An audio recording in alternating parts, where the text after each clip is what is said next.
Bonjour à tous. Bon, on m'a demandé de modéliser cet objet-là. Donc c'est un boîtier de filtre à air de moto ancienne et qui n'existe plus. Donc le gars il va en refaire fabriquer un parce qu'il a une deuxième moto comme ça. Donc il a pensé à l'impression 3D. Donc je lui ai dit ok, mais bon, je vais tenter de te le modéliser, mais vous avez vu un petit peu les formes qu'il y a. Et en plus, il faut que ce soit précis parce que il y a des parties du cadre qui passent tout près, il y a l'échappement aussi qui passe tout près.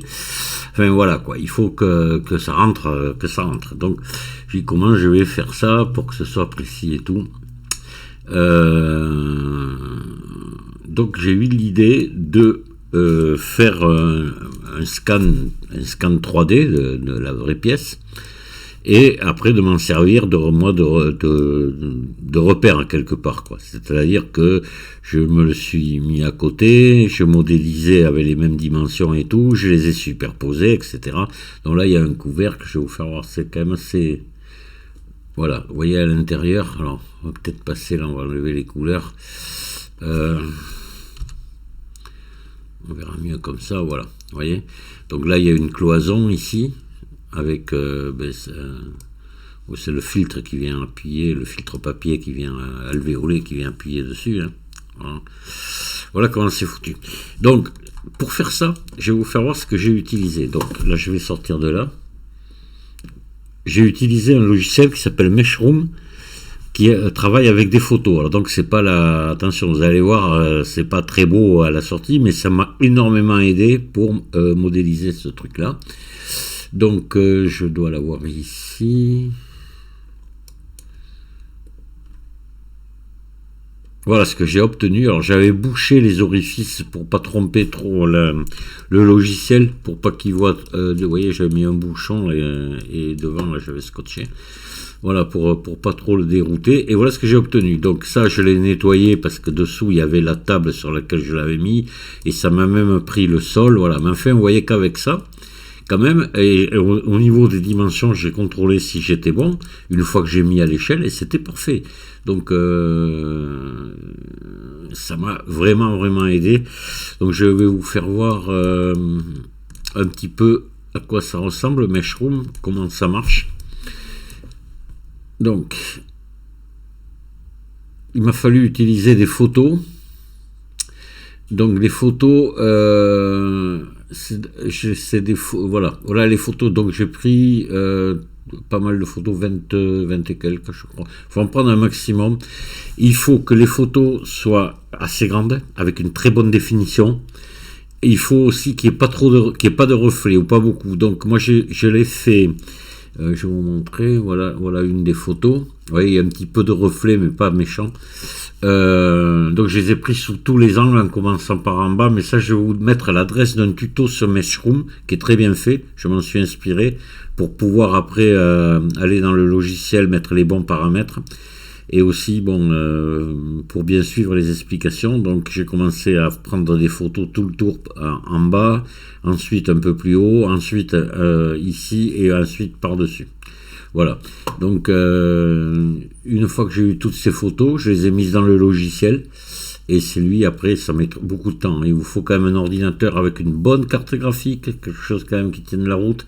De la mémoire vive, moi j'avais 16 Go, c'est pas mal, mais celui-ci il y en a 32, c'est encore mieux, parce que je crois que ça a mis pas loin de 2 heures pour me faire le rendu en 3D. Alors, ouais. Vous voyez, je vais vous en montrer d'autres. Voilà une autre. Je les ai pris vraiment sur toutes les coutures, hein. Voilà. Je vais vous donner la taille. Il y a des photos que j'ai fait. Donc plus vous avez un appareil photo précis, enfin puissant, mieux c'est, ou même un smartphone, mais voilà, qui a un appareil photo à haute définition. Vous voyez une photo qui fait quand même un 5 MO là. Donc l'image, elle fait... Voilà, 5456 pixels par 3632. Voilà. Donc j'ai mis en plus, moi, c'est un réflexe que j'ai, un Sony. J'avais mis un filtre anti-reflet dessus aussi. Voilà. Donc il faut que vous arrangez, voilà, faire des photos parfaites, prendre le temps d'en faire pas mal, et après le logiciel, lui, vous rentrez tout ça dedans. Alors, si c'est pas non plus compliqué de s'en servir du logiciel, à condition de suivre le tuto que je vais vous mettre dessous. Il y en a pas mal d'autres sur YouTube. Hein. Bon, celui-là, il convenait très bien, donc vous aurez l'adresse. Dans le logiciel, alors c'est un logiciel portable. Alors, moi, je suis sous Linux, hein. Mais sur Windows, je ne sais pas s'il faut l'installer ou s'il est portable, mais il doit être portable aussi, sûrement. Donc voilà, on a un fichier une fois qu'on l'a téléchargé, décompressé, avec ici la commande. Hein. Donc je double-clique dessus, je l'ai rendu exécutable. Et le logiciel va s'ouvrir. Bon, c'est un peu long, hein, parce que c'est un logiciel portable. Donc il a toutes ses dépendances et tout, voilà.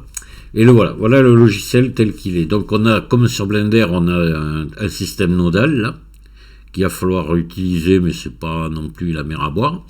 C'est quand même relativement simple si on suit bien le tuto. Et on vient faire glisser toutes les images ici. Et voilà quoi. Il y a une étape à faire une fois que les images y sont, qu'il faut enregistrer. On enregistre tout ça dans un dossier temporaire. Normalement ça part dans un dossier temporaire. Moi je l'ai enregistré dans le fichier où j'ai mes images. C'est-à-dire ici. Non, pas là, pardon. Hop. Voilà. J'ai enregistré, donc ça a créé un fichier, et après dans ce fichier, c'est là que vous aurez les résultats. C'est-à-dire ici, voilà, hop, voilà, j'ai mon résultat en OBJ qui sort, voilà. Donc impeccable. Après il suffit de l'exporter dans Blender, et puis dans Blender après on peut l'utiliser. Donc voilà. Ben c'est mieux que rien, et c'est sûr qu'avec un scanner à 800 ou 900 euros là, voire beaucoup plus, il y en a même j'en ai vu à 2000, 3000 euros des scanners, on aurait un résultat bien meilleur évidemment. Mais moi, pour justement me servir de guide, quoi, de modèle 3D de guidage, et bien ça m'a suffi, quoi, voilà. Donc c'est un logiciel qui est gratuit, Meshroom, vous pouvez le télécharger facilement. Moi c'est la version 2023. J'avais avant la 2019, je me suis chargé la 2023. Et puis voilà. Et le résultat, ben vous avez vu, c'est pas super, mais ça aide bien. Donc qu'est-ce que je voulais vous faire voir? Ouais, je vais vous faire voir le fichier. Non, c'est pas là, c'est pas celui-ci. Donc c'est celui-ci. Tac, peut-être là. Je sais plus. J'ai fait plusieurs étapes et voilà. Vous voyez, là j'ai celui que j'ai modélisé et celui que j'ai retiré avec Meshroom. Hein. Donc après, de temps en temps, je les superposais pour voir si ça correspondait, voilà, hein, à peu près, hein, pour que ce soit le plus précis possible. Et après, j'ai contrôlé mes dimensions. Avant ça, j'avais contrôlé mes dimensions, mis à l'échelle pour voir si on était bon sur toute la longueur par rapport à la hauteur. Voilà, et à l'épaisseur aussi, évidemment. Alors là, vous voyez, là, il est qu'à moitié, je l'avais pas terminé, là, à ce stade-là, je l'ai terminé après. Mais voilà. Voilà ce que ça donne. Alors, peut-être que j'ai un modèle. Attendez, hop. Je regarde si j'en ai pas un autre. Peut-être là, ici. Où il est plus complet. Non, c'est toujours pareil. Hop.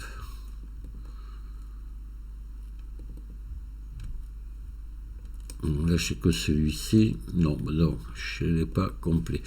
Alors là, par contre, c'est ici que je dois l'avoir complet. Voyons. Voilà.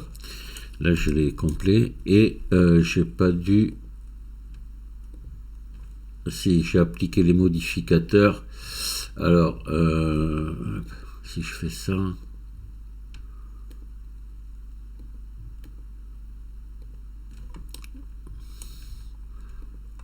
voilà, là il n'y a pas les modificateurs, je vais vous le faire voir sans la subdivision de surface que ça donne. Vous voyez là il n'y avait pas encore la paroi interne, je l'ai faite, j'ai appliqué mes modificateurs et j'ai fait ma paroi interne après. Voilà, c'est plus pratique pour moi. Et ça a été bien. Donc sans les modificateurs, je vais vous montrer. Voilà ce que ça donne au niveau maillage, vous voyez. Voilà. Voilà ce que ça donne. Après, derrière, j'ai bien subdivisé.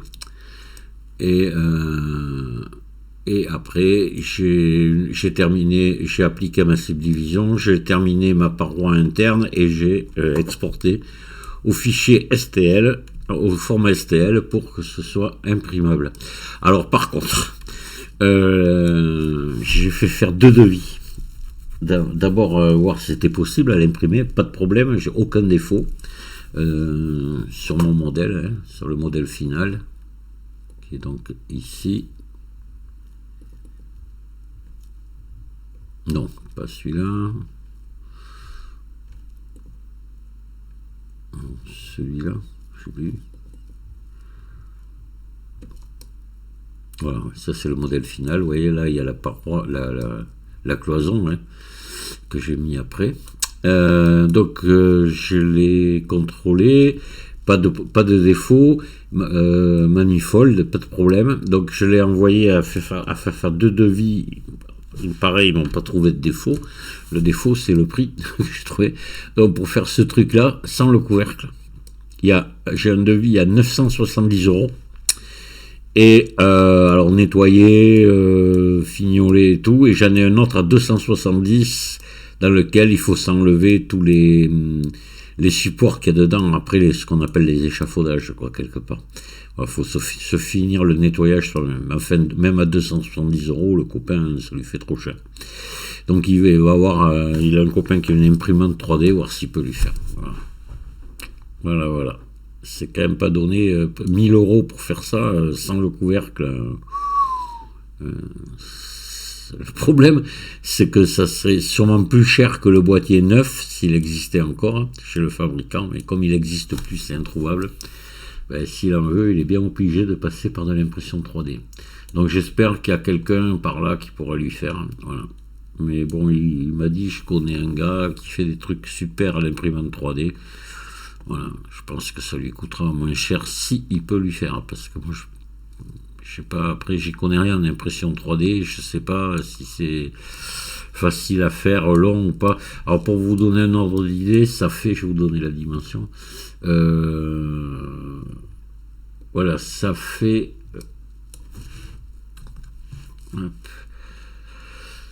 sur X 26, presque 27 cm de long. Voilà. Et en hauteur 23. Donc ça fait quand même, c'est vrai que ça fait pas mal de... C'est imprimé, là il propose avec du PA12, hein, ça fait quand même pas mal de plastique, de bobines là qu'il faut, de fil. Mais bon. Je sais pas. Je sais que le PA12 c'est pas donné, mais quand même je trouve 1000 balles ça fait cher, quoi. 970 sans le couvercle, si on rajoute le couvercle, bon, le couvercle lui ça va pas être bien cher parce que bon il est simple, hein. Voilà, c'est pas un truc bien compliqué, c'est juste c'est foutu comme ça, quoi. Ça, je pense que ça peut être très coûteux. Voilà, mais si vous avez des questions au sujet de tout ça, n'hésitez pas à en poser. Ben, je fais ce petit tuto, ça peut aider toujours quelqu'un pour utiliser Meshroom, hein, voilà, il y en a qui le connaissent pas, qui savent pas que ça existe.